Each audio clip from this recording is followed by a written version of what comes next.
The New York Jets travel to Baltimore on Sunday to face the Ravens. Baltimore is installed as a 3.5-point favorite on BETDAQ. 39 the total in this game. That is a low total. Rare when we see one below 40, but in this case it is warranted. These are two bad offenses, two very good defenses, so don't expect to see a whole lot of scoring here. This is a crucial game for both teams. The Jets sit at 5-5. They're the only team in league history to have alternated wins and losses in their first 10 games. If that continues, this would be a win week for the Jets.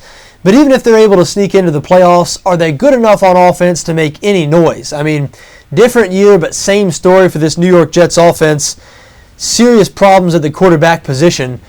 Geno Smith is a rookie, so I'm sure Jets fans are hoping they're going to see growth. But what they've seen so far this season has been pretty much just what they've seen last year with Mark Sanchez and the year before under Sanchez, for that matter. Smith ranks last among the NFL's 32 starting quarterbacks in passer rating. He's had serious turnover issues. The Jets 31st in the league in points scored, 29th in passing offense. And this Baltimore defense has been excellent ever since week one. Remember, in week one they went to Denver and they allowed 49 points to the Broncos. But since then, the Ravens have not allowed a single opponent to top 24 points. They're currently 9th in the league in points allowed. So again, we expect them to have a lot of success against this New York offense. But I'm not sure the Baltimore offense is going to be able to get anything going either. The Ravens have been terrible on that side of the ball this season. 30th in total offense, meaning yards per game. They've had big problems on the line, so they haven't been able to get their running game going at all. And the Jets lead the NFL in rushing defense. So if Baltimore is going to win it here, if they're going to produce any points, it is going to be the arm of Joe Flacco that does it. And the Jets have been somewhat vulnerable in the secondary. 27th in pass defense. Jets are actually 27th in points allowed.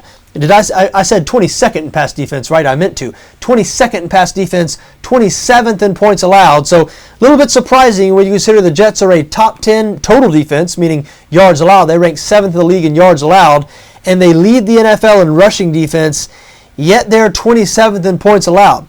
A lot of that has to do with the problems they've had on offense turning the ball over. But still, the Jets defense has not been very good in the red zone this season. They haven't been very good in the secondary, and that's why I do have a Baltimore lean in this spot. The 3.5 points make me a little uncomfortable because I do think we're going to see a very close game here. If the line were 2.5, I'd feel a lot better about the Baltimore side. So if you're going to back the Ravens, you might want to consider a money line bet.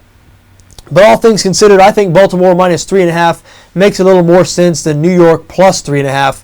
Just don't think the Jets are going to have much success at all on offense on the road against the Ravens. Ravens a very good home team, 3-1 at home this season. Their lone loss coming by 2 points to the Green Bay Packers, and they held Green Bay below 20 points in that game, and that's when Aaron Rodgers was playing. So Baltimore, a good home team. The Jets haven't been able to get anything going offensively this season. I think the Ravens are going to win this game, and even though it's not one of my best bets, I think they'll probably cover the 3.5.